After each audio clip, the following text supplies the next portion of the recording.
Welcome to Legacy Builders Strategies for Building Successful Family Enterprises. Brought to you by Beacon Family Office at CI Asante Wealth Management Limited. I'm your host, Corey Gagnon, Senior Wealth Advisor. And on this show, we explore global ideas, concepts, and models that help family enterprises better navigate the complexities of family wealth. Today, we welcome Sarah Walker, founder and principal designer of Nuance Interior Design, who creates deeply personalized, wellness-centered estates for families and family offices. Her work focuses on homes designed not just to impress, but to restore, connect, and support real life. With more than 20 years of experience and over 50 multi-million-dollar estates and compounds completed, Sarah brings a rare blend of sophisticated global taste, technical fluency, and systems thinking to her work. She treats the home as a long term operating system for health, relationships, and multi generational well being. My goal is to be the most curious person in today's conversation with Sarah as we explore what it means for a home to feel like a sanctuary and to support everyday life to its fullest. We'll look at how the spaces families live in can influence connection, recovery, focus, and the way people feel when they walk through the door. This conversation is about designing homes that are deeply personal, supportive, and able to evolve with the family over time. Now, let's dive in.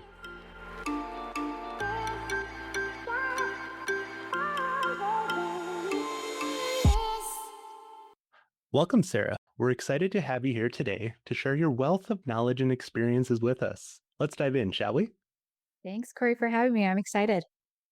Sarah, imagine you're delivering a commencement speech to the graduating class of 2026, and you have the chance to inspire them with your story. How would you begin your speech to convey the incredible lessons and expertise you've gained along your career? Love this question because it gives meaning to the past experiences in my life, some of which have been amazing and some of which have been, challenging, just like anyone else's life. But the way it's informed my career is interesting. So if I were to share that with that graduating class, I'd say growing up, born and raised in Dubai, I got to see some incredible people and environments and travel extensively in my formative years. My father is an environmentalist, wildlife biologist, and bred falcons in captivity for Sheikh Mohammed. And my mother is a holistic medicine background and a teacher, educator. And so I got to see the world through those lenses. And it really informed how I thought about environments and spaces and how the world around us should support us. And when I was 12, I met an interior designer and fell in love with everything interior design and knew that that's what I wanted to be when I grew up. Fast forward through some job shadowing, and I'm in college at an accredited university studying about art and architecture, interior design, business, and I really have my whole life planned out. And at 20, I was in a severe car accident that left me with chronic fatigue and chronic pain, really a lot of musculoskeletal things that weren't easy to diagnose 20 years ago. And I really viewed this as a tremendous setback. And what was I going to do? I had all these dreams and plans as any 20-year-old does. And I really thought, oh my goodness, I've had it figured out since I was 12 and now I can't get out of bed. I lost my short-term memory for about 3 months. All of these health issues that were super surprising and unexpected, and there weren't a lot of opportunities to plan around. And so what I found myself doing for the next 20 years was going on a personal health journey and discovering different modalities outside typical Western medicine that we have in the United States that allowed me to experience firsthand how healing can take place really from your nervous system to your physical self and in your brain and all the different things. Then, once I finished my healing journey, was able to fold into my business and into my career with the hope and dream that the families that I serve in creating these legacy estates will never hopefully have to go through a health chapter that is limited by their home, and that their home is now able to support them because of the design and the architectural interiors that we've put in place to support them at every phase of life and for all the generations that live there. And so that transformed that experience from something that was kind of a bitter setback to something that has brought me tremendous joy and fulfillment as I'm able to help other families. And so, what I took away from that is to really view all of those experiences as opportunities and that they will enable me to have greater depth in my perspective in helping others. Amazing. Sarah, I'm curious when you share the background and stories of your parents and seeing the world through the lens in which they bring to the world. How do you see that in the way that you approach families today and some of those experiences that they're bringing forward based on their lens? I really felt like when I started doing my degree, there was a research element and a thesis that I put together for the honors element, and it was about how to incorporate sustainability into homes. And 20 plus years ago, that was pretty cutting edge. It was more common in commercial spaces, and the elements that had translated into residential spaces were quite frankly hideous or cost prohibitive. I mean, it was things like let's take recycled glass soda bottles and grind them up and put them in our countertop resin and say like, look how green we are. And I wanted to present a different thesis of the sustainability and luxury interiors or beauty don't have to be mutually exclusive. They can be one and the same. And that was, I would say, almost entirely shaped by growing up with my father and his love of the environment and nature, and that love that he passed on to me of that things can be beautiful. They can um, also not deplete the earth's resources. And now, a huge pillar of my interior design practice is what we call biophilic design, which is how do we bring nature into the home? And from a science based perspective, it has a tremendous role in lowering cortisol and your heart rate and all of your stress hormones so that you're actually more productive because you have natural light, views of the outdoors, organic materials, and earth tone color palettes. And so, what an interesting journey for me because of my parents to be able to see kind of science catch up with what they knew all along and what they instilled in me just through taking me to see the most beautiful places on earth and what that did for my brain. It rewires you when you get to go to Europe and see some of the most beautiful palaces in Dubai. And I got to experience that at a very young age, which was an incredible privilege and shaped my business to what it is now. And when you think of the people who seek you out to do design work, you know, I think that there's some sort of signature that each person brings to their work. Those elements of nature and some of those aspects, a signature design of yours, or do you find that people are seeking you out because of that? Or is that something that you're incorporating in all designs and they don't really understand the value to it as much? I think there's subtle elements of our design that could be considered a signature look, and there's more overt elements. I would say that we're client centric at our core. And so the style of every home is going to be quite unique and reflective of the families that live there and also the architecture of the home. There's also, some core things that we like to think of from what we bring to the table as far as yes, there's the biophilic design, the core wellness piece. We're an interior design and wellness advisory, and we're really the only ones in the world right now that are bringing wellness in at the depth and breadth that we are. So you think of these private wellness retreats. Our premise is that instead of you having to carve 2 weeks out of your hectic life, pack up, cram all the work in before and catch up after, you can have a private wellness retreat and a sanctuary in your home on a daily basis. And it's that element that people I find are most interested in is how do we use the science-based interior design as a foundation and make it incredibly beautiful, elegant, and sophisticated where it doesn't read like hospitality or, the hotel or even a luxury hospital. There's nothing clinical about it, but what it does is it feels like a sanctuary. Of course, there's active spaces for entertaining and focusing and work, but at the core, we want to create a place where people can connect, they can recover, they can focus, and they can live everyday life to its fullest. And find that our clients come to us because they have these beautiful homes. Money's not the issue.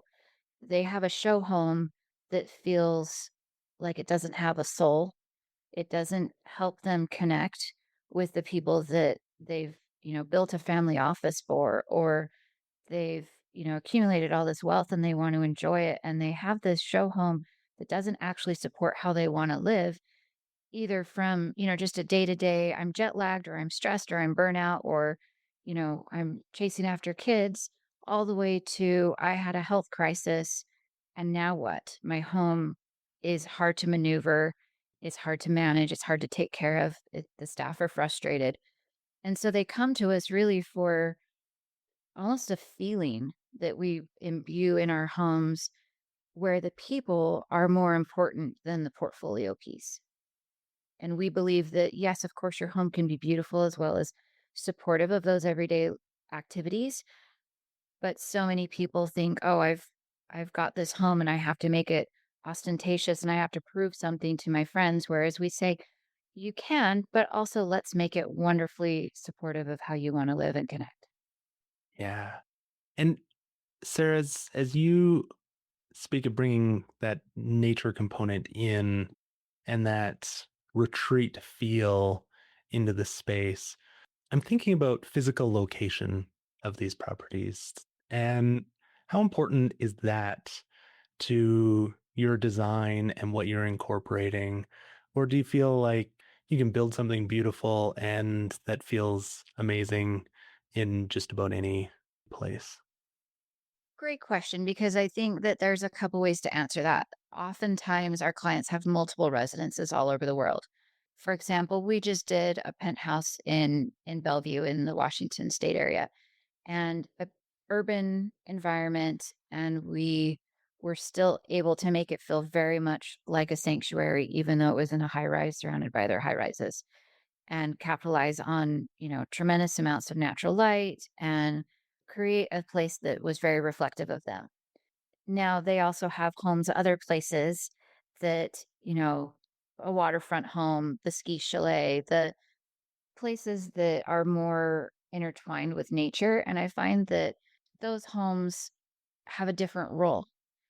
And so ultimately, what I love to do with a real estate portfolio is give each home a key role so that we design to that rather than trying to make a blanket statement across the portfolio. This is the standard that the client likes. They get this everywhere. Just as that's unreasonable to do with every client, it's unreasonable to do with every home. And so we like to take a tailored approach to the architecture, to the location. And I will absolutely say that our brains are wired to feel more calm when we are near water, for example, when we have an expansive view out the back porch, when we have like fireplaces even.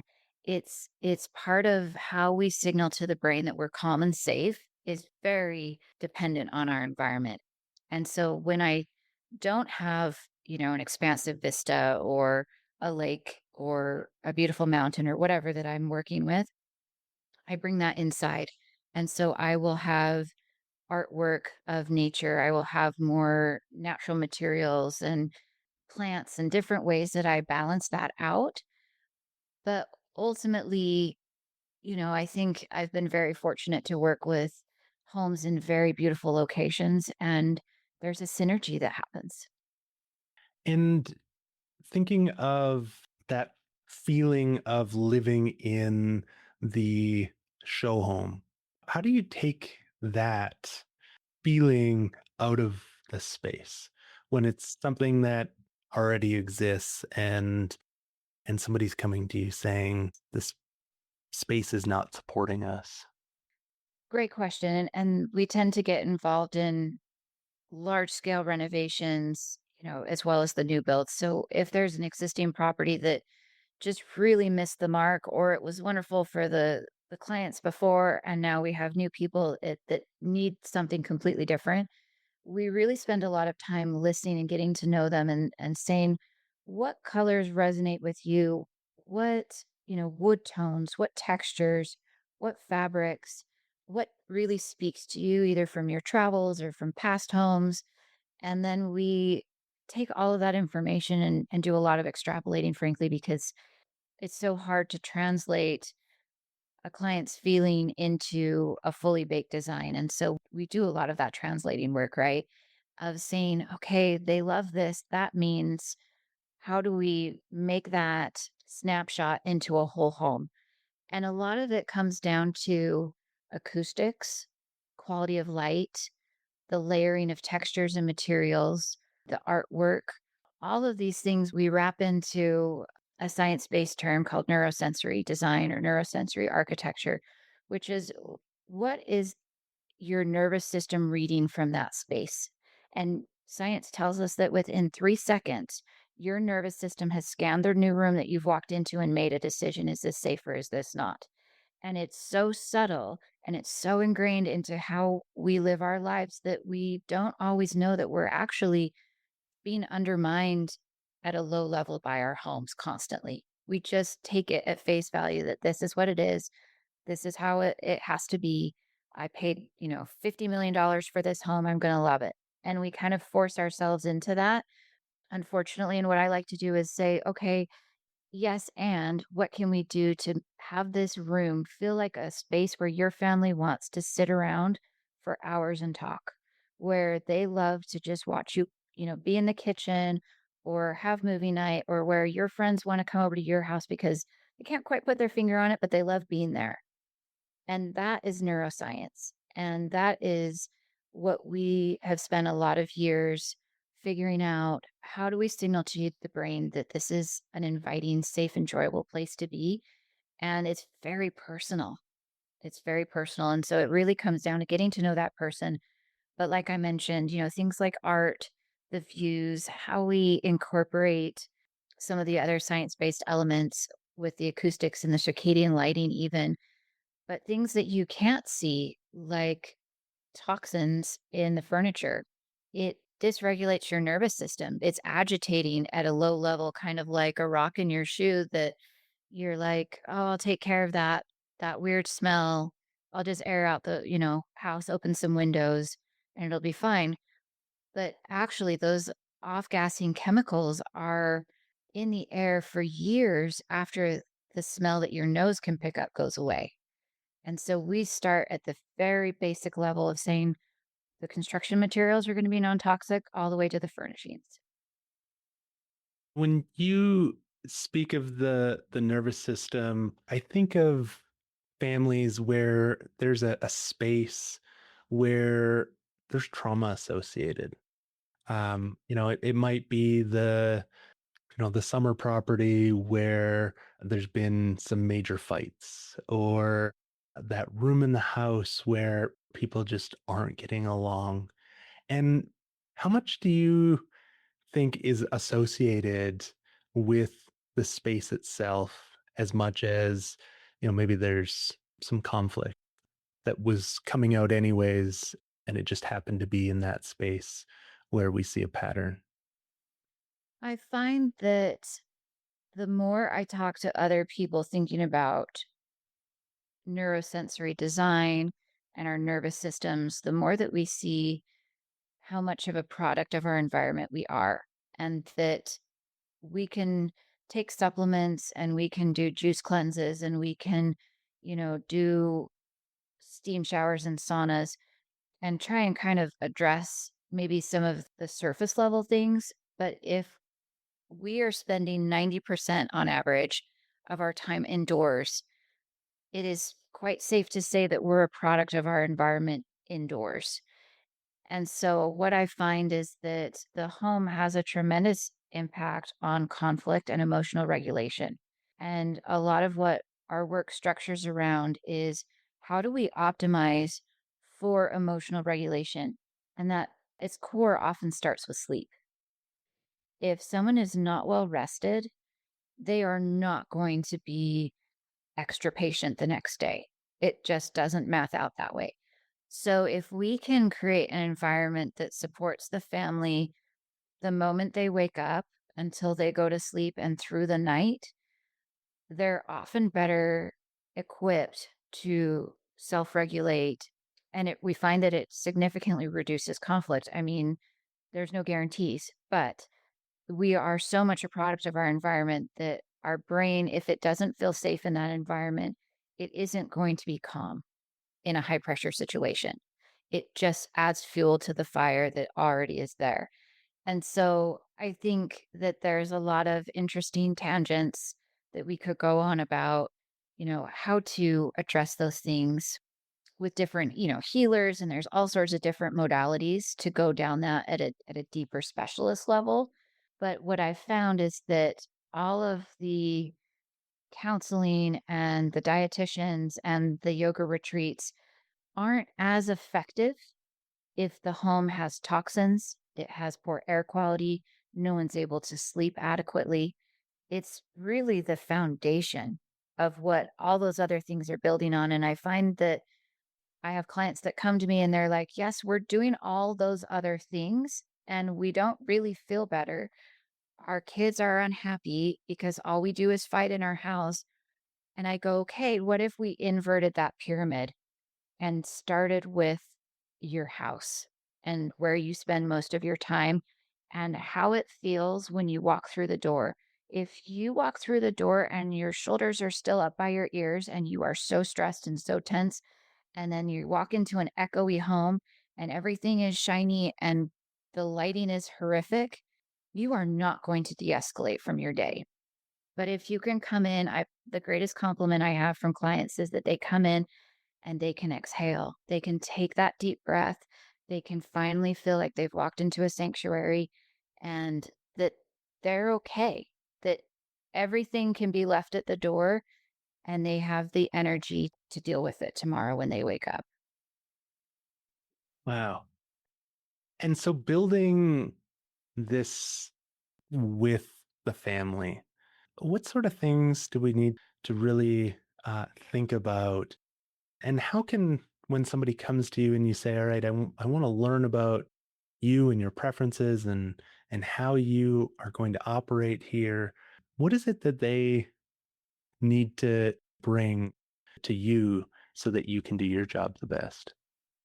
Well, ideally, they'll have a few inspiration images. We don't ask for a whole lot because we want them to feel like it's a natural dialogue, that things are going to, they don't have to come with a full set of a scrapbook or anything like that. What we're really looking for is a few pictures that resonate with them, that speak to their end goal of how they want the home to feel and look, ideally. And then we have a questionnaire that it takes maybe about an hour to fill out, but what it goes through is kind of their preferences of, where's a place they've visited, maybe a hotel or a retreat or a home that they've seen that really resonated with them and why. And it kind of gets them thinking, instead of just about the aesthetics, about how did it change your day to day when you were there? What were you able to do that you enjoyed? And so thinking about how does the home make you feel is really at the core of our work. And it's hard for clients to come prepared with that. So the questionnaire is really designed as a dialogue to help us guide them through. Yes, the colors are super important. We want to know what you love and what you hate, but maybe in a past home you had something that drove you crazy. What was that? So that we don't replicate that. No matter how many homes you see it in, if it doesn't work for you, let's not do it. And so really thinking through some of those things. And then the rest of the time is really just dialogue with them in person with samples and materials and figuring out what it is that they like and don't like. And we're going to do the rest of the legwork for them. And they can be as involved as much or as little as they want. I had one client that literally sent me over 100 images. And I've had some clients that go, we didn't find any. You bring us a few and we'll go from there. So I'm happy to deal with all parts of the spectrum. But at the end of the day, it's their home and they're not hiring me as, some celebrity designer to give them, the Sarah Walker style. It's a home that if someone were to walk in, they would go, "Oh, this is your home that you custom did. It is you. It's exactly what I would think of a home for you." And that's, I think, a win. That's when we celebrate that we did our job well. And ideally, we have a wonderful team of engineers, architects, contractors, builders, artisans that are working at that highest level of having the client's best interest at heart. And that is where the projects are most successful. Is a great team and a client that trusts us that we also have their best interest at heart. Yeah.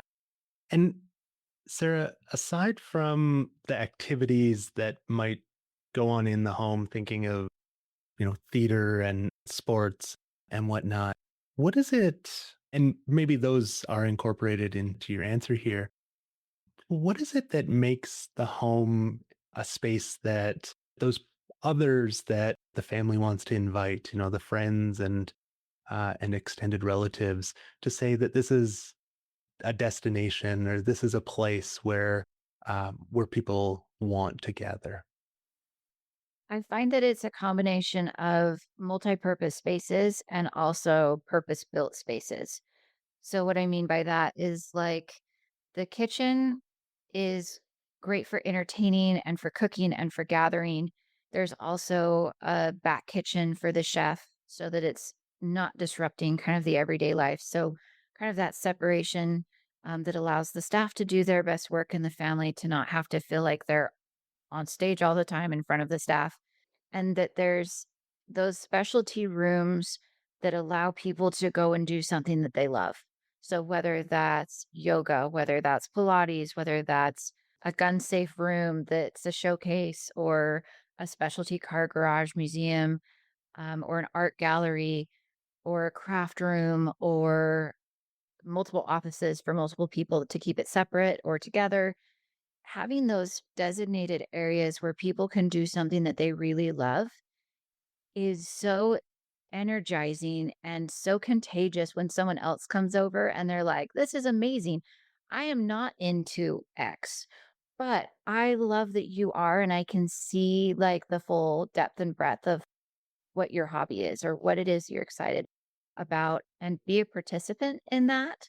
And so I find that that is just a really fun destination. It's kind of like, how do you celebrate what everybody loves and give everyone a place to be celebrated?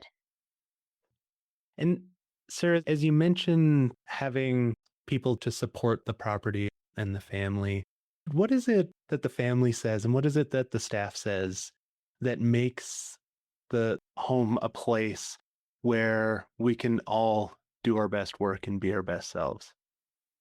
That's a great question. And I think it's really coming back around as we've gone from, you think of pre war homes that really had staff quarters, back staircases, separate areas for the staff to work and do their work successfully. And then the family was really in a different part of the home. And then when we switched to having less staff, just due to the economics of the country, speaking more specifically US based, obviously. And then we took that a step farther and went into these open concept homes. It really kind of created this fishbowl effect when we brought staff and support back into the home. And that does not reduce stress, right? To have someone that you think is always potentially watching you or listening to your private conversations, even inadvertently. It's really been interesting as I speak with estate managers and chief of staff and saying, what will help you be successful? And so that you have a place where you can be off when it's a break time and the family can feel like you're not underfoot because, that energy isn't conducive to happy family life. And what they've said to me is we would really just like designated spaces and designated walkways where we're not having to use the main thoroughfares. And the family doesn't feel like every time we bump into them, we're going to bombard them with questions about the operations of the home. So we've addressed that in two separate ways. First is to give the staff support space. The second way is to create an operating manual for the home with everything that we design and select and specify. It comes with a care manual and it's completely transparent as far as, who the vendor is, the supplier, how to take care of it, what the warranty is, and where it is in the house. And so when there is a need to clean that and maintain it, we're doing that staff handover. And then we're coming back in 90 days and saying, is everything going smoothly as expected? Do you have any questions? Is there anything we missed? And so that dialogue means that it isn't happening with the family. And it's a completely different handoff experience. When we say the home is move-in ready, the staff is also move-in ready. And Sarah, as you think of the lifespan of the home, just the materials as you just mentioned, but also the lifespan of the people living in that space. What is it that, as at the beginning of our conversation, you mentioned not being limited by your home as it relates to care and health. How do you match those two things to allow that space to evolve with the people and the people to evolve with the space? Absolutely. We do that in a couple different ways. One of them is to, instead of thinking of it as aging in place, we think of it as living in place. Aging in place often happens as people age and, they retire and they go, okay, I'm ready to, remodel my home. I want to be in here for another 20 years. And so we need to make some significant changes to make that happen. And it's like, we could build that in on day one with a little bit more of intentionality and forethought. So let's do that. And then it's not this really inconvenient overhaul that impacts often structural walls and doors and windows. If we're really thinking through the lifespan of a home, we're often designing legacy estates that are going to be in the family and have been in the family for generations and often are housing multiple generations. So, very common that we're seeing right now, especially that aging parents are moving back in with their children and their grandchildren. So we have a generation that's that sandwich generation, and they're the caretakers for children and parents. And the amount of renovation that's happening right now, albeit wonderful, is a bit short sighted. It could have been done that way when the home was built. And so I'm a big advocate of it not only looks better, but it feels better if your stairs are a little bit wider, that you have an elevator if break your leg on that ski trip at the prime of your life. If you have wider doorways that are accommodating for walkers and wheelchairs and curbless showers, all of these things are fantastic to have as a 20, 30, 40, 50-year old, let alone 60, 70, 80. So enjoy them now. And so I'm a huge proponent of that idea of living in place instead of aging in place. I also think that when we design homes, building in flexibility that allows for adapting to different circumstances that maybe weren't planned for, but we like to think of ourselves as experts that have been doing this for long enough that we can see around corners a little bit and we can make recommendations of, yes, that's great for this chapter, but what about the next and the one after that? And here's some contingencies that might happen. Like, let's put a primary bedroom on the main floor. Let's make sure there's maybe two elevators for the size of this home. Let's make sure that we have a place for a caretaker to sleep nearby if needed. So these rooms that can be, it's an office now, but it's a caretaker suite later. There's just elements like that that we can think through to combine the living in place with adaptability to kind of fill in the gaps. Sarah, as you mentioned the North American aspects, what is it that you have learned from other areas of the world about ways of living, but also maybe some of those health perspectives that you mentioned? So much. North America, in some cases, feels a little bit behind, and it's so interesting. We just got back from a trip to Vienna and Hungary and Budapest and, just different cities and countries over in Europe this last week. And what our goal was to see how different families live. Of course, we were doing product research and connecting with different artisans, but the way that they merge the modern with the old and the more traditional homes is fascinating and so timely as America is kind of catching up to that. Multi-generational living everywhere else in the world is normal.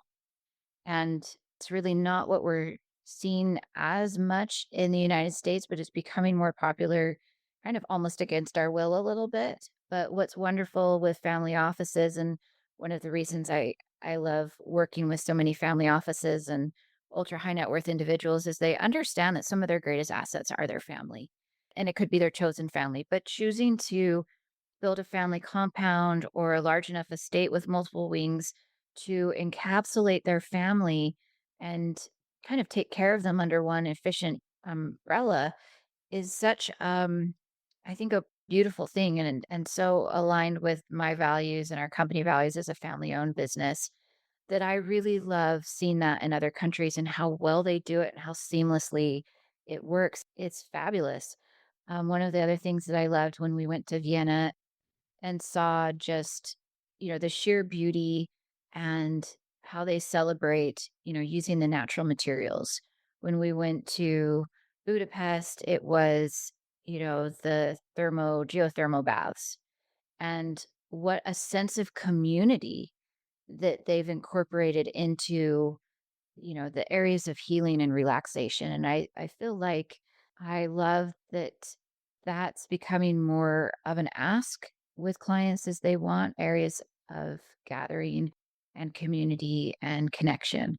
Because in a world of AI, the human connection is more valuable than ever. And so I love that I feel like the other countries that I've been able to go to, they just bring that to every facet.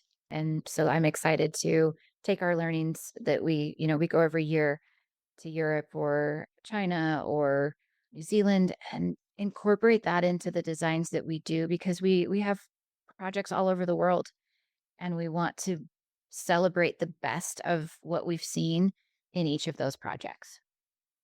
Amazing.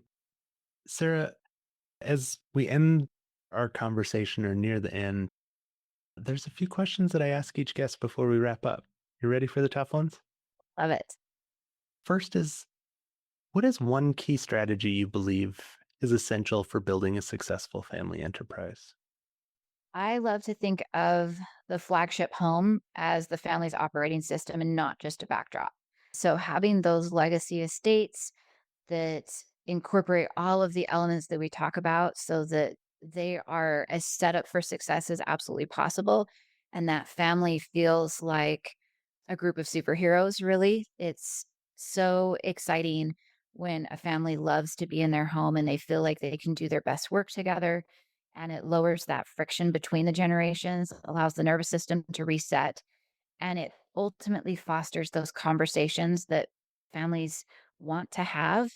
And so I think that those conversations ultimately lead to that successful family enterprise. And what is the most common challenge that you see family enterprises encountering when it comes to wealth transition and generational continuity? I find that each generation wants something different than the one before. And I think that's definitely true in homes. The rising gen, it really is valuing wellness at a greater extent. The idea of a legacy of health. They have the wealth, But without that kind of core wellness and well-being, the wealth isn't, you know, as enjoyable. And so having a home that works to support the family, not just to display success, I think is what future or past generations were really interested in having homes do, the idea of a show home. But the rising gen is really interested in the experiences and having a home that supports their life. And in your experience, what are the top three key qualities that successful family enterprise leaders possess? Emotional regulation is one of my favorites. They take their nervous system seriously. And so we're so excited to be able to leverage that as we design a home, that we know that the nervous system is something that they value and that we have science based tools and interior design techniques that we can use to support that nervous system. The second thing is designing for everyone's bandwidth. And we think about neurodiversity as an increasingly key topic in families and how to support everyone's different neurological makeup, because even staff will experience the space differently than the family. Kids experience it different from adults. And so we want to make sure that we're not doing things that are overwhelming that type of brain, that type of bandwidth, because we're all in kind of different places when we walk into a home. And the third thing is we want to think in decades or generations with these homes. And we find that the successful family leaders are doing the same, that they're really thinking of the home as more than an asset. They're thinking of it as part of that wealth transfer, as part of that legacy of health. And so those three things have been really a hallmark of success. Wow.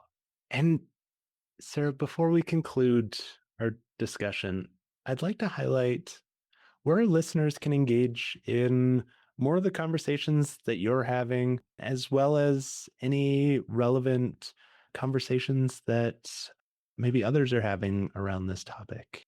And kindly provide us with where our guests can find you.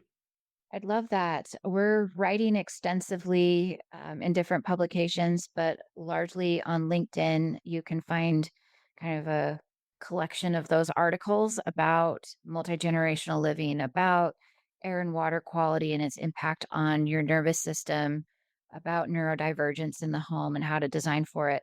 And my LinkedIn is Sarah Platt Walker. Also, finding us on our website at nuanceinteriors.com, and Instagram for kind of the behind the scenes is super fun if you like to follow along at Nuance Interiors. But I'm looking to really help families. And so if you're designing a home, either a large renovation or a new construction project, and feel like, it might be worth having a clarity call around how wellness can be incorporated, or if you're, need assistance seeing around some of those corners, I'm always happy to do a estate clarity call. And I wanted to make sure we covered everything today. Is there anything else that you'd like to share with our audience that we didn't get a chance to touch on? Well, one exciting piece is next summer we'll be relocating our global headquarters from Seattle to Tampa, Florida, to be more centrally located for our clients across the US as well as in Europe and the GCC, and our partners, vendors, and artisans over there. So we're excited to share that, and looking forward to continuing the discussion. Amazing. Well, thank you so much, Sarah, for taking your time to share your expertise, your experiences, and all that wonderful knowledge with us today. I found this conversation very insightful and valuable to me in my life. And I know that our audience will also be grateful for your contribution to this episode. Thank you, Corey. It's been a delight talking with you, and I appreciate your time as well. As we wrap up this episode, we invite you to reflect on Sarah's reminder that a home can shape how people feel, connect, recover, and move through everyday life. When a space is designed with care, it can become more than a beautiful place to live. It can help a family exhale, feel supported, and return to what matters most. Whether you're part of a family enterprise or walk alongside one, our conversation highlights the value of viewing the home as integral to the family's well being.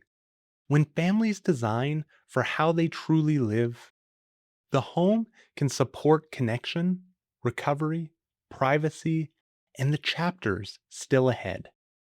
If this conversation brought forward a few considerations for your own family or clients, Sarah and Nuance Interior Design support families and family offices through large renovations, new construction projects, and estate clarity calls focused on incorporating wellness into the home. You can find Sarah's website, social links, and ways to connect in the show notes. Thank you for joining me, Corey Gagnon, your host of Legacy Builders Podcast. It's a genuine privilege to explore the conversations that shape family wealth, leadership, and legacy alongside you. If you enjoyed today's episode, you can subscribe on Spotify, Apple Podcasts, or wherever you listen. And if someone came to mind while you were listening, maybe a family member, a colleague, or a friend, feel free to share this episode with them. If you'd like to support the show, leaving a rating and a review really helps more people find these conversations. And if you have a question about anything covered today, or a topic you'd like us to explore in a future episode, I'd love to hear from you. You can email us at beaconfamilyoffice@asante.com. That's beaconfamilyoffice@assante.com. Legacy Builders, Strategies for Building Successful Family Enterprises is brought to you by Beacon Family Office at CI Asante Wealth Management Limited. If you'd like to explore more of our content, you can visit beaconfamilyoffice.com. And if you're facing a transition or simply want a sounding board to think things through, I invite you to schedule an initial call to learn more about how we support families. Thanks again for listening. Until next time, stay intentional about building your legacy. This program was prepared by Corey Gagnon, Senior Wealth Advisor with Beacon Family Office at CI Asante Wealth Management Limited. This is not an official program of CI Asante Wealth Management Limited, and the views and opinions expressed in this podcast are those of the speakers and do not necessarily reflect those of CI Asante Wealth Management Limited. This podcast is intended for general information only and may not be applicable to all listeners or investors. It is not intended as personal financial, legal, tax, or investment advice. Before acting on any information discussed, please seek professional advice regarding your individual circumstances. To learn more, please visit beaconfamilyoffice.com or send us an email at beaconfamilyoffice@asante.com.